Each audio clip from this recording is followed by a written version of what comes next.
Hello दोस्तों, welcome to our channel Tech Thrust. आज देखेंगे हम NCERT series NCERT class six chapter सजीव विशेषताएं एवं उसके आवास। आखिर सजीव हम कहते किसको हैं, सजीव किसको कहते हैं, उसके आवास सजीव रहते किस में है, उसकी विशेषताएं क्या है, आइए हम उसके बारे में देखते हैं। इसमें एक रोचक तथ्य ये दिया हुआ है कि कोई भी स्टूडेंट जो क्लास सिक्स का स्टूडेंट है, छठा क्लास का जो विद्यार्थी है, वो अपने घूमने गया हुआ है, घूमने कहीं वेकेशन में गया हुआ है, गर्मी की छुट्टी में गया हुआ है, तो उन्होंने बोलता है हिमालय की हिमाच्छेदी पर्वत श्रृंखलाएं के कुछ पर्वतों का पर्वतारोहण किया जहां बहुत ठंडी थी। वो घूमने गया हुआ था। इस पर्वत पर उन्होंने ओक, चीड़ एवं देवदार जैसे अनेक वृक्ष देखे जो उसके मैदानी क्षेत्रों में मैदानी क्षेत्रों के वृक्ष से बहुत अधिक भिन्न थे। इसका कहने का मतलब है कि मरुस्थल में किस तरह से जीव रहते हैं, जंतु रहते हैं, मैदानी इलाके में किस तरह से जंतु रहते हैं, जीव रहते हैं, कौन सा सजीव है, उनके शरीर की संरचना क्या है, वो किस तरह से आवास में रहते हैं, किस तरह से भोजन के अनुकूल रहते हैं, कौन सा समुद्र में रहते हैं, क्या रहते हैं, उनके बारे में बताया गया है। मैदानी क्षेत्र के वृक्ष से बहुत से भिन्न होते हैं और अगले अभियान में उन्होंने राजस्थान की यात्रा की एवं ऊँट पर उष्ण मरुस्थल भी घूमे। यहाँ से उन्होंने नागफनी व अनेक प्रकार के पौधे एकत्रित किए। अंत में वे पुरी उड़ीसा में, और उन्होंने समुद्र तट की सैर की और वहाँ कैजुराइन के वृक्ष की कतार देखी। इन स्थानों के भ्रमण एवं रोमांचक एवं उल्लासपूर्ण क्षणों का स्मरण करते हुए उन्होंने अचानक एक विचार आया, ये सभी स्थान एक दूसरे से भिन्न हैं। मतलब कि हिमाचल प्रदेश जो हो गया, जैसे हिमाचल प्रदेश पर्वतीय क्षेत्र हो गया, उत्तराखंड वाले क्षेत्र वो अलग है, राजस्थान वाले क्षेत्र जो मरुस्थल है वो अलग है, उड़ीसा वाले क्षेत्र जो समुद्र के किनारे हैं वो अलग है। वो अलग अलग क्षेत्र में विभाजित हैं। कुछ बहुत ठंडे थे, कुछ उष्ण थे एवं शुष्क, तथा कुछ स्थान आर्द्र थे, परंतु सभी जीवों पर अनेक प्रकार के बहुत सारे जीव थे। उन्होंने यह जानने की कोशिश की कि पृथ्वी पर ऐसा स्थान है जहाँ कोई भी जीव नहीं हो। जानने की कोशिश की, हर कोई बच्चा जानने की कोशिश करेगा कि कौन जीव है कि नहीं। अब देखेंगे हम क्या, सजीव एवं उनके परिवेश। जैसे देखते हैं, स्टूडेंटों ने बहुत सारे क्षेत्रों के भ्रमण किए, जिसमें से उन्हें मरुस्थल में ऊँट देखे, पर्वत पर बकरी देखे, याक देखे, पुरी के समुद्र तट पर केकड़े एवं अनेक प्रकार की मछलियाँ देखे जिन्होंने मछुआरे पकड़ रहे थे। साथ ही चींटियाँ जैसे अनेक प्रकार के जीव इन सभी स्थानों पर उपस्थित थे। इन क्षेत्रों में अब पाए जाने वाले विभिन्न प्रकार के पौधे एवं क्षेत्रों के पौधों की प्रजातियाँ से भिन्न थे। जितने प्रकार के पौधे थे, जीव थे, हर तरह के पौधे भिन्न थे। इन भिन्न क्षेत्रों के परिवेश कैसा था, किस तरह इन भिन्न क्षेत्रों के रहने वाले उसके रहने का परिवेश कैसा था, क्या उसके परिवेश एक समान थे, अलग थे, देखते हैं उसका आवास एवं अनुकूल। मरुस्थली जीव वाले किस तरह से अनुकूल रहते हैं, समुद्री जीव वाले किस तरह से अनुकूल रहते हैं। समुद्र तथा मरुस्थल भिन्न प्रकार के परिवेश हैं। देखते हैं क्या है इनमें।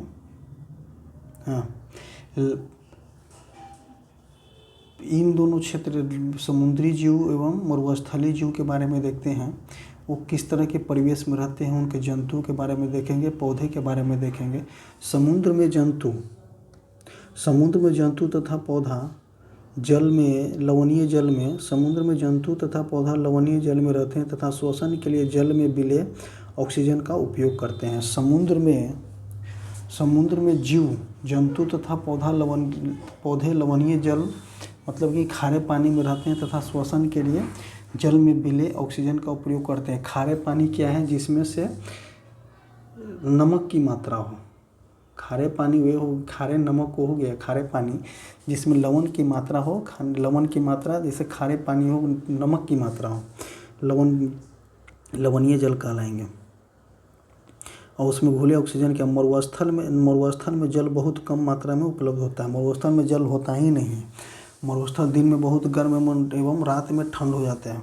मरुस्थल में पाए जाने वाले पौधे एवं जंतु भूमि पर रहते हैं वो एवं श्वसन के लिए आसपास की वायु का उपयोग करते हैं। मरुस्थल में पाए जाने वाले लोग भूमि पर ही रहते हैं और आसपास के ऑक्सीजन के आसपास श्वसन के लिए आसपास के पौधे पर डिपेंड रहते हैं। हाँ, वही हो सकता है, वो वायु के लिए डिपेंड रहते हैं। तथा समुद्र तथा मरुस्थल भिन्न प्रकार के परिवेश हैं। समुद्र और मरुस्थल दोनों भिन्न भिन्न प्रकार के परिवेश हैं रहने योग्य, और हम इन दोनों क्षेत्रों में बिल्कुल भिन्न प्रकार के पौधे हैं। समुद्र में और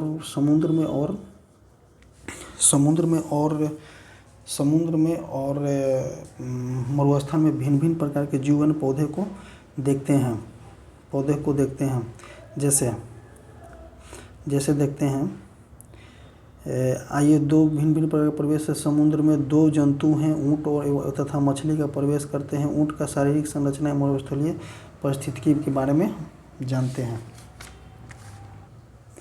ऊँट के पैर लंबे होते हैं एवं के शरीर की गर्मी, ऊँट के पैर बहुत लंबे होते हैं। शरीर रेत की गर्मी से दूर रखता है। जो ऊँट की पैर लंबे होने के कारण, मान लीजिए रेगिस्तान है, ये धरती है, ऊँट के पैर बहुत लंबे होते हैं, बहुत ऊंचे होते हैं, लगभग ये अप्रोक्स हो जाता होगा 7-8 फीट के आसपास हो जाता है। मतलब कि धरती से बहुत ऊंचे होते हैं, जो रेत की गर्मी से दूर रहते हैं। उनमें मूत्रोत्सर्जन की मात्रा बहुत कम होती है तथा मल शुष्क होते हैं। उन्हें पसीना नहीं आता है क्योंकि शरीर में जल का ह्रास बहुत कम होता है, इसलिए जल के बिना भी वे अनेक दिनों तक रह सकते हैं। इसीलिए ये ऊँट मरुस्थल के परिवेश के लिए उचित होते हैं। और मछलियाँ जो जल में रहती हैं, ये मछलियाँ के शरीर चिकने सल्क से ढका रहता है। ये सल्क मछलियाँ को सुरक्षा प्रदान करती हैं। साथ ही उन्हें जल में सुगम गति करने में सहायक होता है। पंख एवं पूँछ, पिछले चैप्टर में हमने पढ़ा है, पंख एवं पूँछ चपटे होते हैं जो उन्हें जल के अंदर दिशा परिवर्तन में संतुलन बनाए रखने में सहायता रहते हैं। मछलियाँ जो है, देखिए इंपॉर्टेंट क्वेश्चन यहाँ पे हम आते हैं। यहाँ पे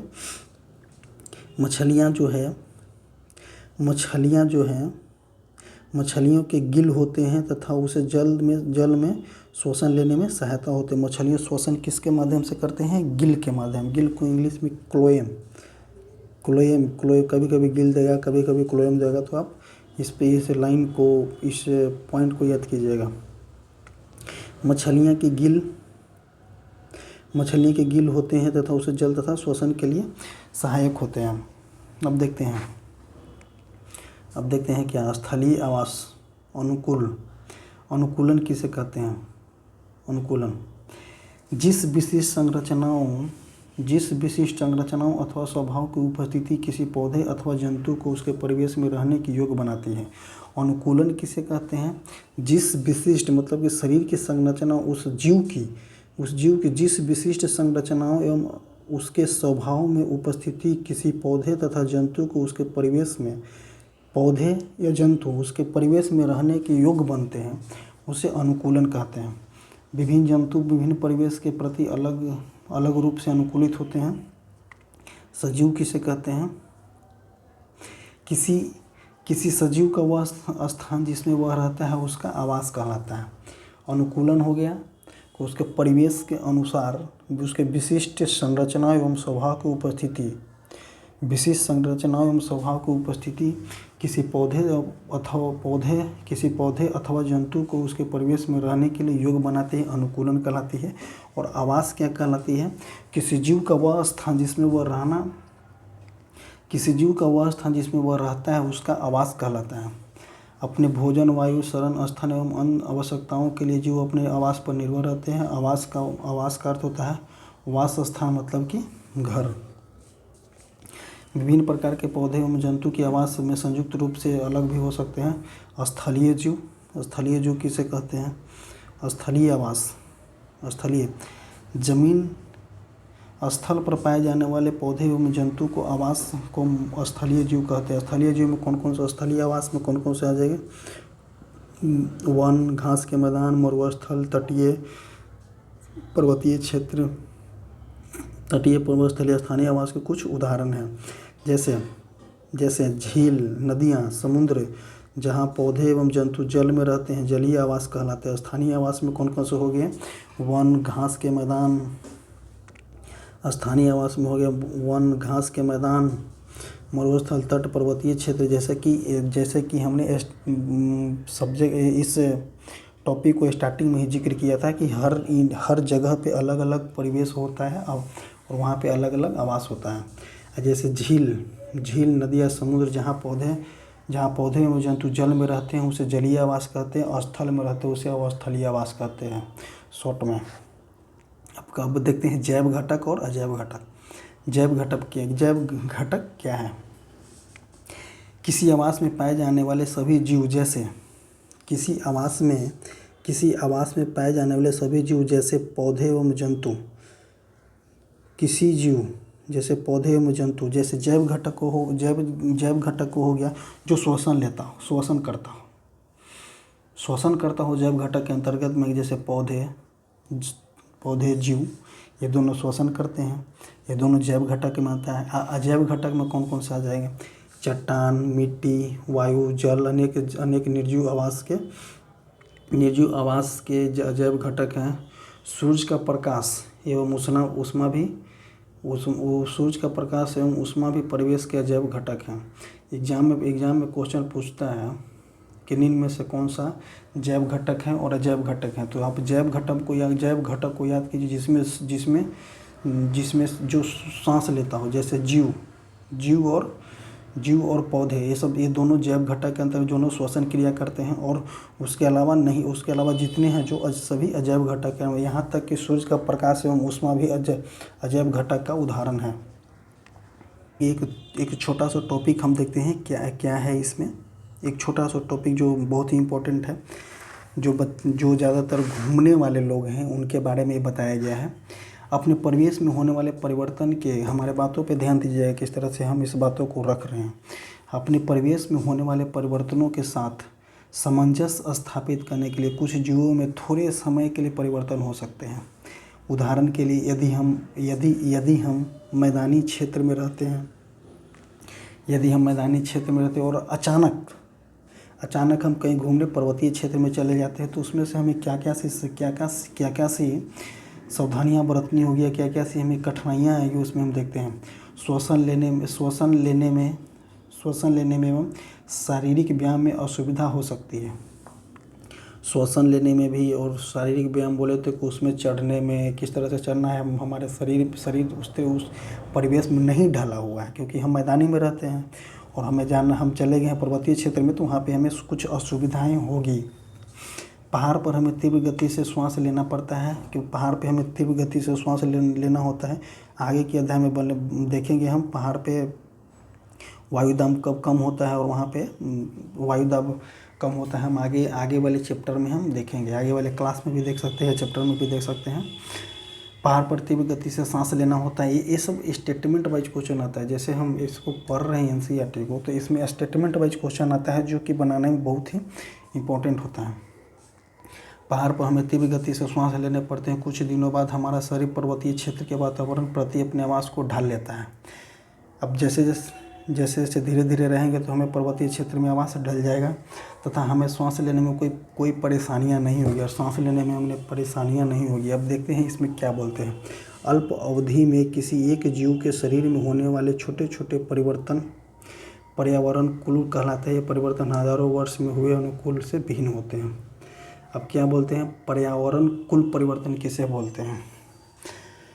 छोटे समय में, जैसे मैदानी भाग से पर्वतीय भाग में हम आए, तो छोटे समय में किसी एक जीव के शरीर में होने वाले छोटे छोटे परिवर्तन, जैसे हम मैदानी भाग से पर्वतीय क्षेत्र में गए तो वहाँ पे वायु दाब कम है, हमारे सांस लेने में दिक्कत होती है, शारीरिक व्यायाम में दिक्कत होती है, और वहाँ पे कुछ दिन रहने के बाद हमारा शरीर जो है उसमें ढल जाता है। तो उसी छोटे अल्प अवधि में छोटे से परिवर्तन पर्यावरण कहलाते हैं, पर्यावरणानुकूल कहलाते हैं। ये परिवर्तन हजारों वर्ष मूल्य अनुकूल से भिन्न होते हैं। बहुत ही इम्पोर्टेंट लाइन है, इस लाइन को नोट कर लिया जाए।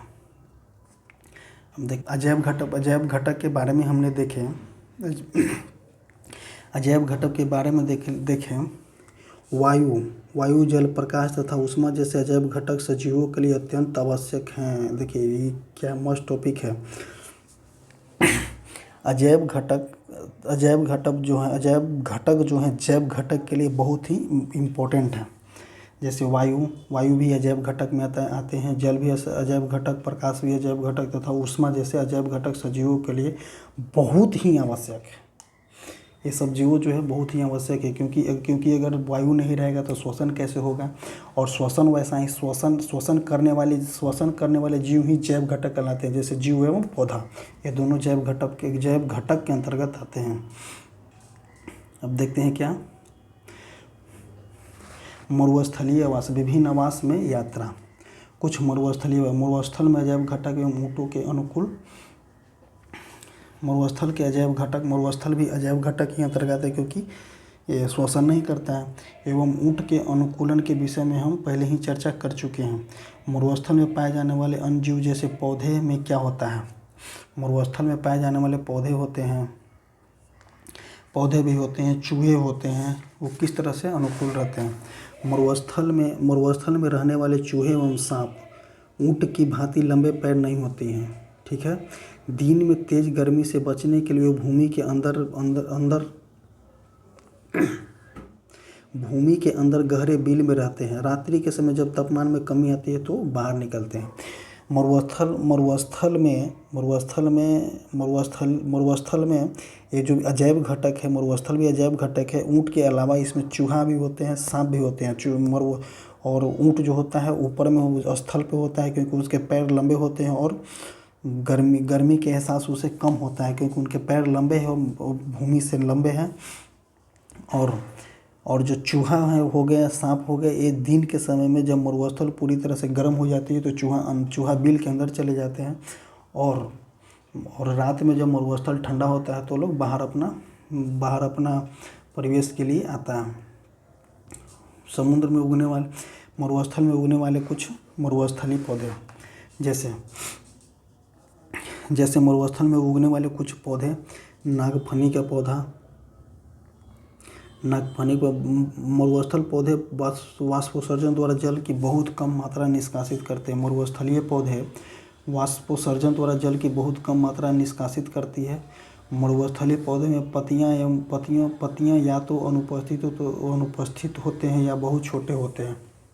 देखिए एक क्वेश्चन जो है, लाइन जो है स्टेटमेंट वाइज में आ गया। मरुस्थलीय पौधे में किस तरह के पौधे होते हैं। मरुस्थलीय पौधे वाष्पोत्सर्जन द्वारा बहुत ही कम मात्रा में जल का निष्कासन करते हैं। मरुस्थलीय पौधे में पत्तियां या तो अनुपस्थिति होता है या तो बहुत छोटे शूल में होते हैं, कांटेदार होते हैं और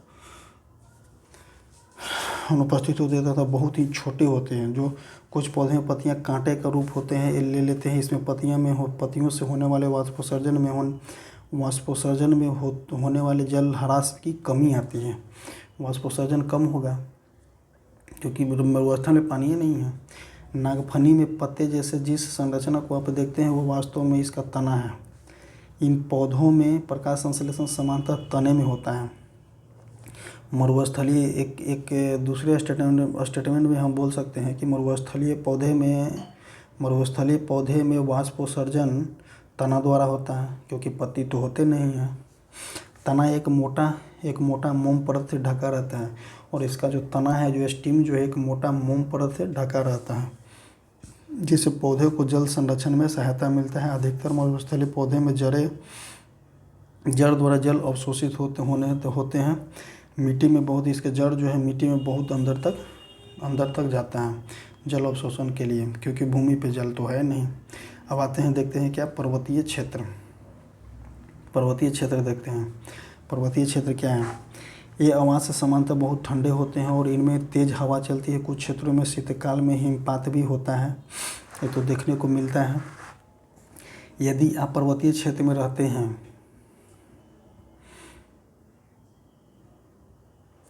यदि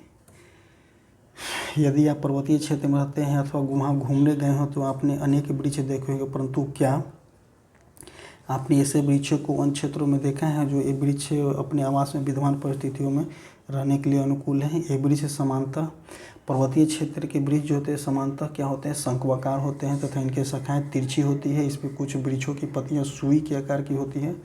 इसमें वर्षा का जल एवं हिम सरलता से नीचे की ओर खिसक जाता है। इसीलिए क्यों होता है? शंक्वाकार होता है पर्वतीय क्षेत्र के, क्योंकि हिम पर्वतीय क्षेत्र में पानी पड़ते हैं और बर्फ़ गिरते हैं। पर्वतों पर इन वृक्षों से अधिक भिन्न आकृति एवं आकार वाले वृक्ष भी मिलते हैं। पर्वत पर जीवित रहने के लिए कुछ अंजीव अनुकूल होते हैं। जैसे देखते हैं परिस्थितियों के प्रति अनुकूल होते हैं। उनकी त्वचा जो होती है, पर्वतीय क्षेत्र वाले लोगों की क्या होती है? त्वचा जो होती है, त्वचा मोटी होती है।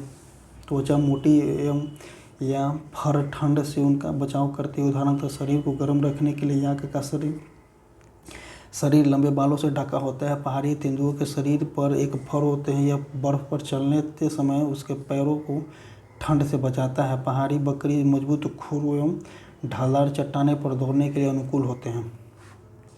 अब देखते हैं हम क्या? घास स्थल देखते हैं। शेर वन एवं में अथवा घास स्थल में भी रहते हैं। एक क्वेश्चन जो है शेर कहाँ आवास करते हैं, एक क्वेश्चन जो है ये वाले शेर कहाँ आवास करते हैं, तो वन एवं घास स्थल दोनों माना जाना चाहिए।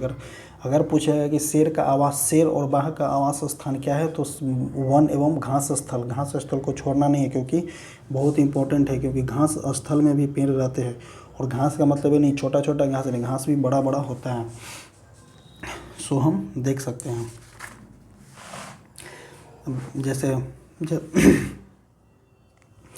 जैसे देखिए किसको, जैसे देखिए यहाँ पे क्या, यहाँ पे शेर है। शेर जो होता है मटमैला टाइप का होता है। इसका कलर मटमैला टाइप का होता है और ये शिकार को वो हिरन की तेज गति से उसे शिकार को दूर से भागने की सहायता होता है।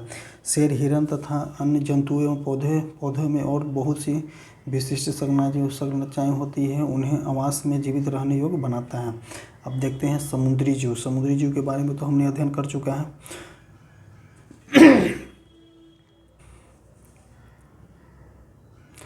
देखते हैं क्या समुद्री जीव क्या है? समुद्र में रहने के लिए मछलियाँ,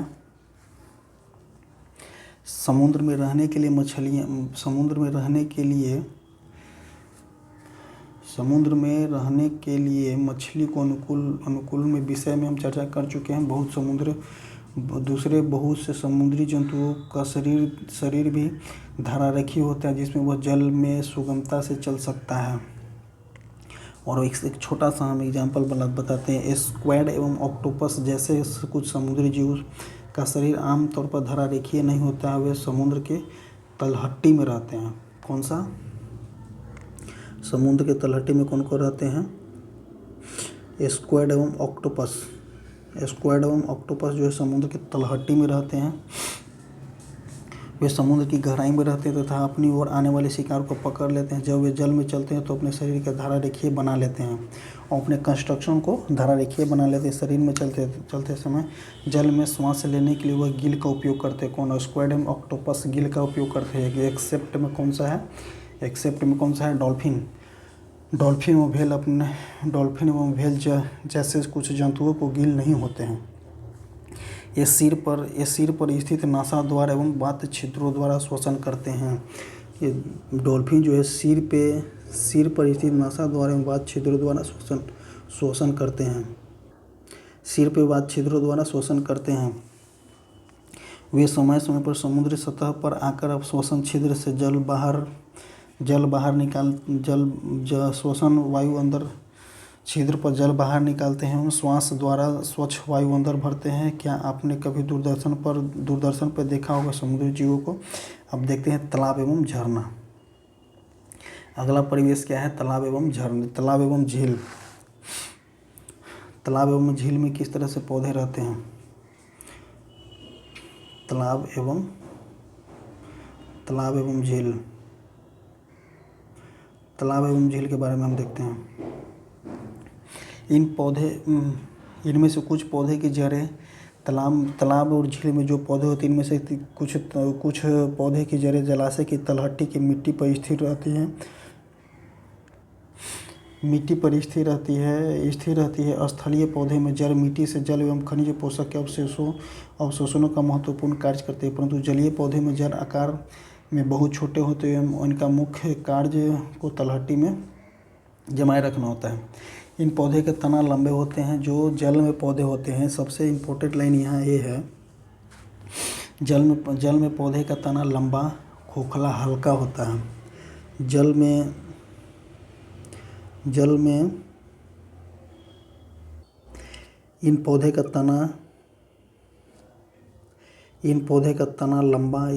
तना लंबा, खोखला, हल्का होता है तथा जल की सतह तक वृद्धि करता है, जबकि पत्तियां एवं फूल जल की सतह पर प्लवन करते हैं। देखिए यही इसका मेन पूछता है एग्जाम में कि तालाब एवं झील में तना लंबे होते हैं, खोखले होते हैं और हल्के होते हैं तथा तना जो है जल की सतह तक वृद्धि करता है, जबकि पत्तियां एवं फूल जल की सतह पर प्लवन करते हैं, तैरते हैं। यही इसका मेन लाइन हो गया। अब कुछ पत्तियां जो है संकरी टाइप के होते हैं, रिबन टाइप के होते हैं, जो हम आगे देख चुके हैं। अब देखते हैं हमें क्या सभी जीवों को भोजन की आवश्यकता होती थी? हाँ, ये तो हमने पहले देख लिया है। क्या सभी जीवों की वृद्धि परिलक्षण होती है? सबकी वृद्धि अलग अलग होती है, सब वृद्धि करते रहते हैं जीव। अब देखते हैं क्या है, देखते हैं हम, क्या सभी जीव श्वसन करते हैं? क्वेश्चन है, क्या सभी जीव श्वसन करते हैं? तो जी हाँ, सभी जीव श्वसन करते हैं। वायु में उपस्थित जब हम श्वास छोड़ते हैं, जब हम श्वास लेते हैं तो बाहर की वायु अंदर आती है, और जब हम श्वास छोड़ते हैं तो शरीर के अंदर की वायु बाहर निकलती है। श्वास लेते समय क्रिया का हिस्सा, श्वास लेना श्वसन क्रिया का हिस्सा है। श्वास लेना श्वसन क्रिया का हिस्सा है। श्वसन में अंदर ली गई वायु की ऑक्सीजन की कुछ मात्रा का उपयोग होता है। इस क्रिया में बनी कार्बन डाइऑक्साइड को हम श्वास द्वारा बाहर निकालते हैं। मेन क्या है इसमें? श्वसन। क्या सभी जीव श्वसन करते हैं? हाँ, श्वसन करते हैं। ब्रह्मांड से ऑक्सीजन लेते हैं और वायु से ऑक्सीजन लेते हैं और शरीर के अंदर तक ले जाते हैं और कार्बन डाइऑक्साइड को बाहर निकाल देते हैं। श्वसन क्रिया यही कहलाता है। श्वासन को लेना और छोड़ना श्वसन क्रिया कहलाता है। अब जैसे गाय, भैंस, कुत्ता, बिल्ली जैसे कुछ जंतु ये श्वसन क्रिया मनुष्य की तरह करते हैं। कुछ इनमें से श्वसन क्रिया मनुष्य की तरह करते हैं। श्वसन क्रिया कुछ मनुष्य की तरह करते हैं, तो कुछ श्वसन क्रिया कुछ मनुष्य की तरह करते हैं। इनमें से किसी भी जंतु का विश्राम अवस्था परीक्षण कीजिए। श्वसन सभी जीवों के लिए आवश्यक है। ग्रहण किए गए भोजन को श्वसन के द्वारा हमारे शरीर में ऊर्जा मिलती है। ये देखिए, ये भी लाइन कितना अच्छा लाइन दिया हुआ है, कितना अच्छा लाइन है। श्वसन सभी जीवों के लिए आवश्यक है। ग्रहण किए गए भोजन से श्वसन के द्वारा हमें ग्रहण किए गए जीव में श्वसन के द्वारा ही हमारे शरीर में ऊर्जा मिलती है। श्वसन के द्वारा ही हमारे शरीर में ऊर्जा मिलती है। कुछ जंतुओं में गैस आदान प्रदान तरीका भिन्न होता है। जैसे उदाहरण के लिए केचुआ त्वचा द्वारा सांस लेते हैं। मछली गिल द्वारा सांस लेती है। केचुआ जो है त्वचा द्वारा सांस लेते हैं, मछली गिल द्वारा श्वास लेते हैं। वह जल में विलेय वायु से ऑक्सीजन अवशोषित कर लेते हैं। पौधे भी श्वसन करते हैं। पौधे की श्वसन क्रिया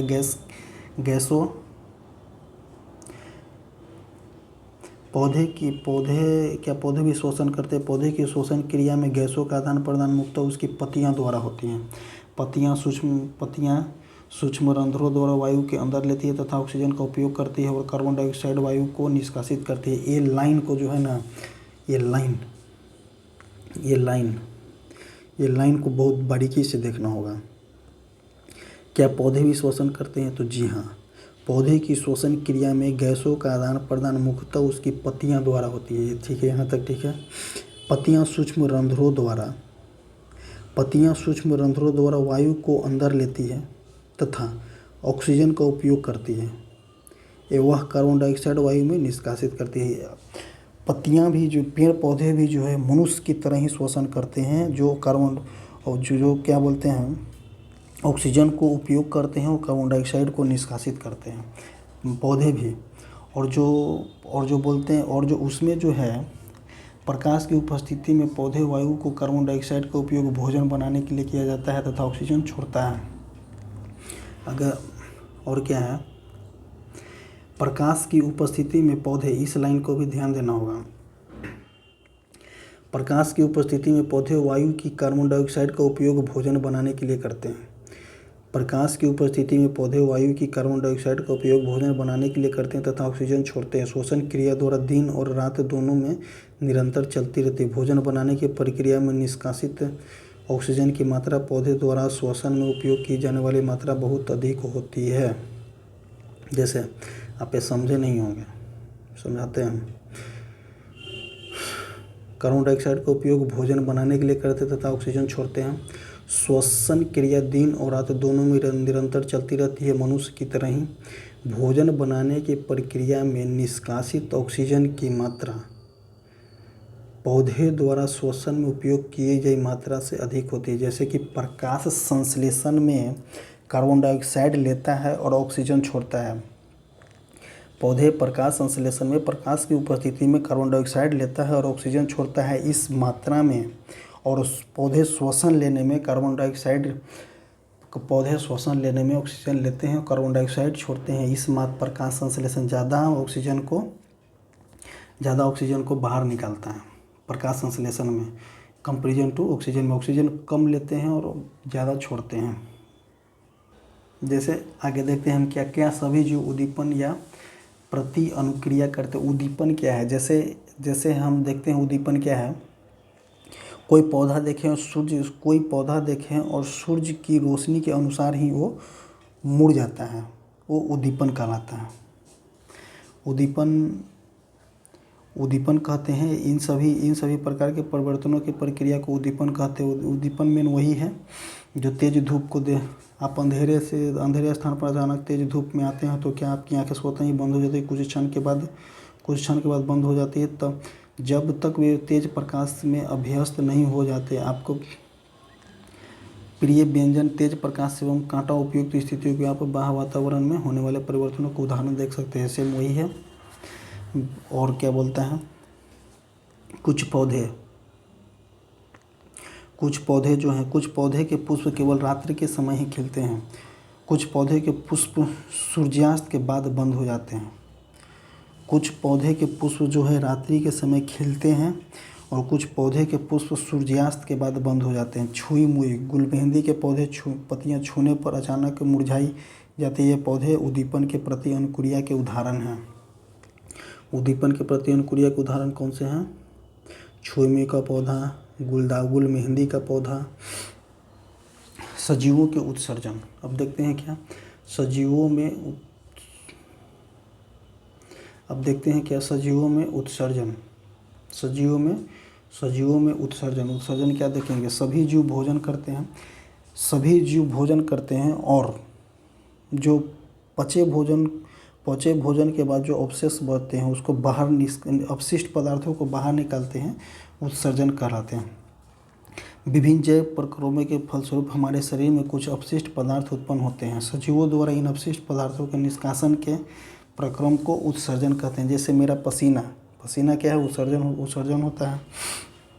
क्या पौधों में भी उत्सर्जन होते हैं? तो हाँ, पौधे में उत्सर्जन होते हैं, परंतु इनके क्रिया इस प्रक्रम का ढंग कुछ अलग है। इन पौधों में अपशिष्ट पदार्थ जो पौधे के कुछ भागों में संग्रहित किए जाते हैं, जिससे पौधे की कोई हानि नहीं होती। कुछ पौधे में अपशिष्ट पदार्थ निष्कासन स्राव के रूप में होता है। उत्सर्जन सजीवों का एक दूसरा सामान्य लक्षण है। सजीवों का समान लक्षण कौन सा है? सजीवों का एक समान लक्षण क्या कहलाता है? उत्सर्जन कहलाता है। उत्सर्जन कहते हैं पसीना भी उत्सर्जित होता है। जैसे खाए हुए भोजन के बाद भोजन के बाद शरीर एनर्जी ले लेती है और अपशिष्ट पदार्थ को बाहर निकालना उत्सर्जन कहलाता है। अब जैसे देखते हैं, क्या सभी जीव प्रजनन करते हैं? तो जी हाँ, सभी जीव प्रजनन करते हैं। सभी जीव भी प्रजनन करते हैं। ये चैप्टर थोड़ा लंबा होगा। आपने कभी कबूतर अथवा किसी पक्षी को नीर घोंसले में देखा है? वे नीर के अंडे देते हैं और कुछ प्रस्फुट होते हैं। इन पौधे के छोटे छोटे बच्चे बाहर निकलते हैं। जंतु प्रजनन द्वारा अपने संतान उत्पन्न करता है। जंतु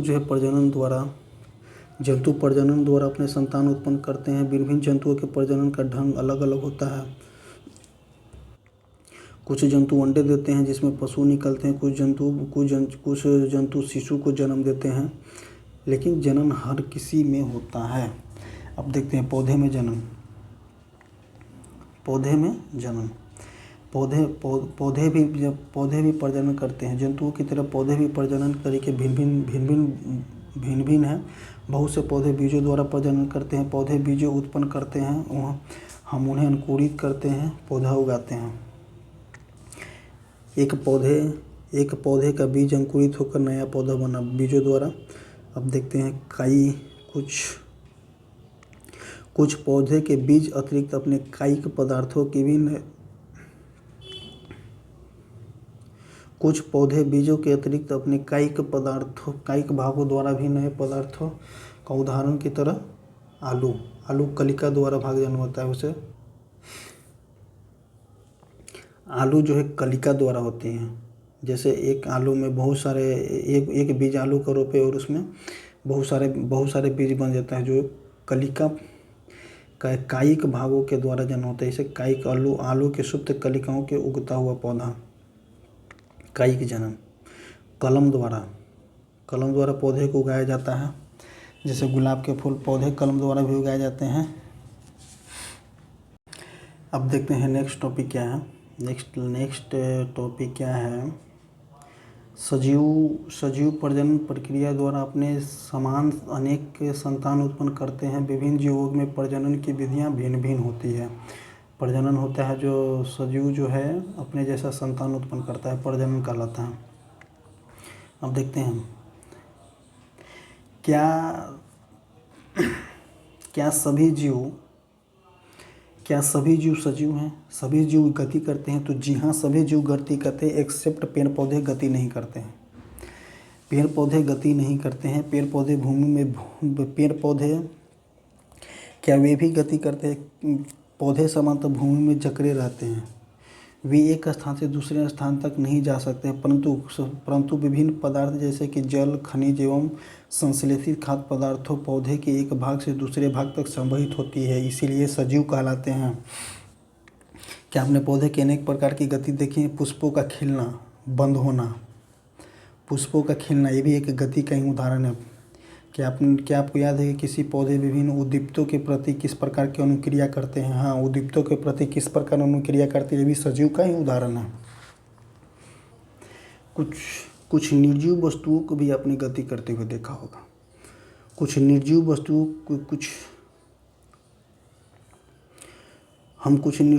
को भी गति करते हुए देखते हुए, इसका क्या मेन रूपन है? कुछ निर्जीव वस्तुओं को भी गति करते हुए देखते, बस कार, कागज और छोटे टुकड़े, बादल आदि इसी गति सजीव की गति से किस प्रकार भिन्न है? देखते हैं हम। प्रकृति में विभिन्न प्रकार के जीव हैं, लेकिन उन जीवों के सभी कुछ लक्षण समान होते हैं, जिसकी हम पहले चर्चा कर चुके हैं। मृत्यु सजीवों के लिए एक सामान्य लक्षण है। चूँकि जीवों की मृत्यु होती है, सजीवों के लिए मृत्यु जरूरी है। वैसा नहीं। मृत्यु सजीवों के लिए एक सामान्य लक्षण है। चूँकि जीव की मृत्यु होती है, इसलिए जीवों की प्रजातियाँ हजारों वर्षों तक सब तभी अस्तित्व में रह सकते हैं जबकि वे प्रजनन कर सकते हैं, समान संतान उत्पन्न कर सकते हैं। एक अकेले जीव प्रजनन किए बिना भी मर सकता है, ठीक है, परंतु सजीव की प्रजाति तभी अस्तित्व में रहते हैं जब उसके सदस्यों में प्रजनन होता रहता है। तभी अस्तित्व में रह सकते हैं जब प्रजनन होता रहता है। जैसे हमने देखा है कि सभी सजीव वस्तुओं में कुछ विशिष्ट लक्षण समान रूप से दिखाई देते हैं। उन सभी को भोजन की आवश्यकता होती है। जैसे श्वसन, उत्सर्जन, उद्दीपन, प्रति अनुक्रिया, प्रजनन एवं गति वृद्धि होता, मृत्यु होता है। ये सब सजीव के समान लक्षण हैं। क्या हम ऐसे कुछ निर्जीव वस्तुओं को जानते हैं जिनमें कुछ इन लक्षणों में से कुछ लक्षण दिखाई देते हैं? जैसे कार, साइकिल, घड़ी, नदी का जल गति करते हुए, आकाश में चंद्रमा की गति करते हुए हमारे देखते देखते एक बादल के आकार में वृद्धि हो जाती है। क्या इन वस्तुओं को सजीव कहा जा सकता है? हमें स्वयं से इन वस्तुओं को सजीव कह सकते हैं या नहीं कह सकते हैं? आप इसका बता सकते हैं। क्या ये सब सजीव है या क्या है? क्योंकि सजीव और निर्जीव के बीच में डिफरेंट क्या है? समानतः सजीवों में वे सभी लक्षण पाए जाते हैं जिनके हमने चर्चा की, परंतु निर्जीवों में वे सभी लक्षण नहीं पाए जाते हैं।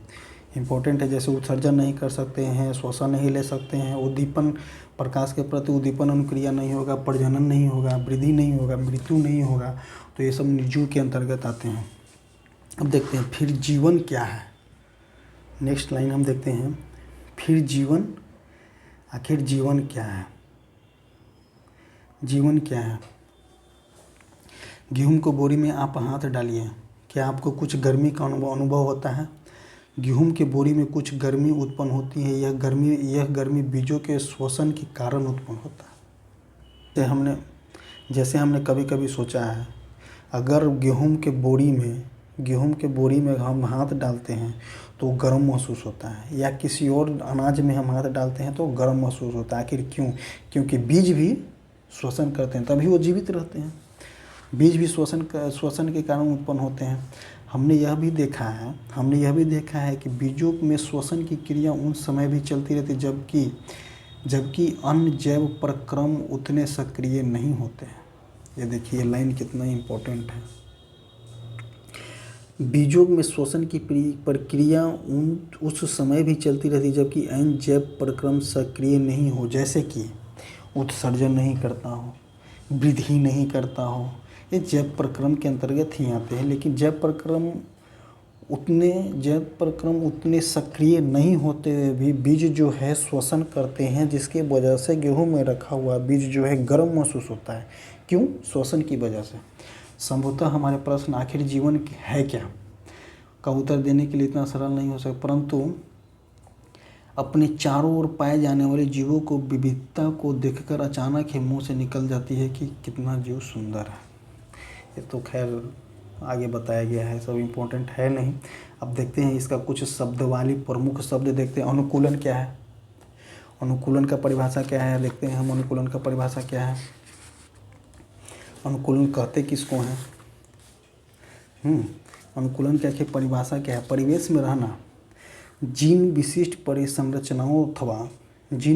संरचनाओं अथवा स्वभाव की उपस्थिति किसी पौधे अथवा जंतु को उसके परिवेश में रहने के योग्य बनाती हो।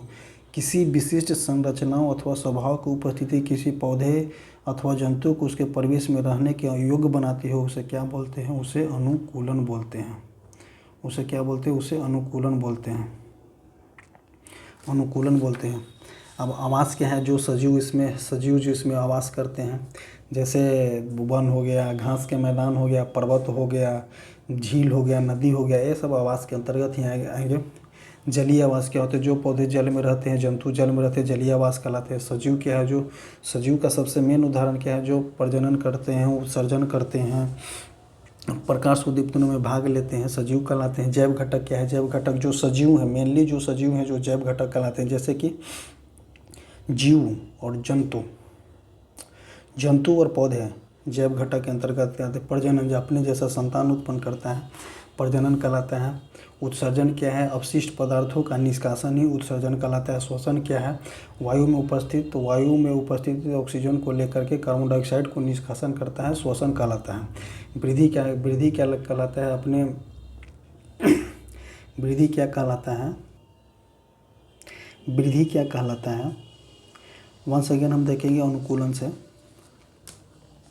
जिन विशिष्ट संरचनाओं अथवा स्वभाव की उपस्थिति किसी पौधे अथवा जंतु को उसके परिवेश में रहने के लिए योग्य बनाते ही अनुकूलन कहलाता है। आवास क्या है, जो वस्तु किसी परिवेश में रहता हो आवास कहलाता है। जैसे कि समुद्र हो गया, जल हो गया, घास का मैदान हो गया, वन हो गया, आवास कहलाएगा। जलीय जीव क्या होगा, जो पौधे व जंतु जल में रहते हैं जलीय जीव कहलाते हैं। सजीव क्या है, सजीव होगा जो भोजन करेगा, उत्सर्जन करेगा, श्वसन करेगा, प्रकाश के उद्दीपनों में भाग लेगा और उसका लास्ट में मृत्यु होगी, वो सजीव कहलाता है। जैव घटक क्या, जैव घटक के अंतर्गत जो मेन जैव घटक के अंतर्गत सजीव आते हैं। जैव घटक सजीव हो गया, जैव घटक मेन सजीव होते हैं। जैसे कि पौधे व जंतु जैव घटक के अंतर्गत कहलाते हैं। प्रजनन क्या कहलाते हैं, अपने जैसे संतान को उत्पन्न करता है, प्रजनन कहलाता है। उत्सर्जन क्या है, जैसे अपशिष्ट पदार्थों का निष्कासन कराना उत्सर्जन कहलाता है। श्वसन क्रिया क्या है, जैसे वायुमंडल से ऑक्सीजन लेना, और वायुमंडल से ऑक्सीजन लेता है और अपने शरीर से बाहर कार्बन डाइऑक्साइड निकाल देता है, श्वसन कहलाता है। श्वसन में कार्बोहाइड्रेट की मात्रा मिलती है। वृद्धि क्या होता है, जो दिन प्रतिदिन अपने एक के लक्ष्य तक बढ़ते चला जाता है। लक्ष्य नहीं बोल सकते इसको साइंस की भाषा में, एक टाइम तक वृद्धि करते रहता है, एक टाइम तक बढ़ते चला जाता है, वृद्धि कहलाता है। उद्दीपन क्या होता है, प्रकाश की परिवेश में जैसे कि फूल को देखेंगे, कोई फूल होता है, प्रकाश जिस तरह साइड जाता है फूल उसी साइड में मुड़ जाता है, वही उद्दीपन के उदाहरण हो जाता है। और उद्दीपन के बहुत सारे उदाहरण हैं, जैसे उद्दीपन के बहुत सारे उदाहरण अब देखते हैं हम आगे। सारांश हो गया, सारांश देखेंगे जो शॉर्ट फॉर्म में जो दिया रहता है। किसी स्थान या परिवेश जिसमें पौधे, जंतु एवं अन्य जीव आवास करते हैं। किसी स्थान का परिवेश जिसमें पौधे, जंतु एवं अन्य जीव उनका आवास करते हैं, आवास कहलाते हैं। विभिन्न प्रकार के पौधे एवं जंतु की आवास से एक साथ रह सकते हैं। पौधे और जीवों के विशिष्ट लक्षण एवं स्वभाव जो उन्हें एक आवास विशेष में रहने के लिए अनुकूल बनाते हैं, अनुकूलन कहलाते हैं। आवास अनेक प्रकार के होते हैं, परंतु समानतः इसे स्थलीय एवं जलीय दो भागों में वर्गीकृत किया गया। आवास दो प्रकार के, स्थलीय और जलीय। विभिन्न आवास में सजीवों की विभिन्न प्रजातियां पाई जाती हैं, ये तो कोई दिक्कत नहीं है, ये तो बोल सकते हैं हम।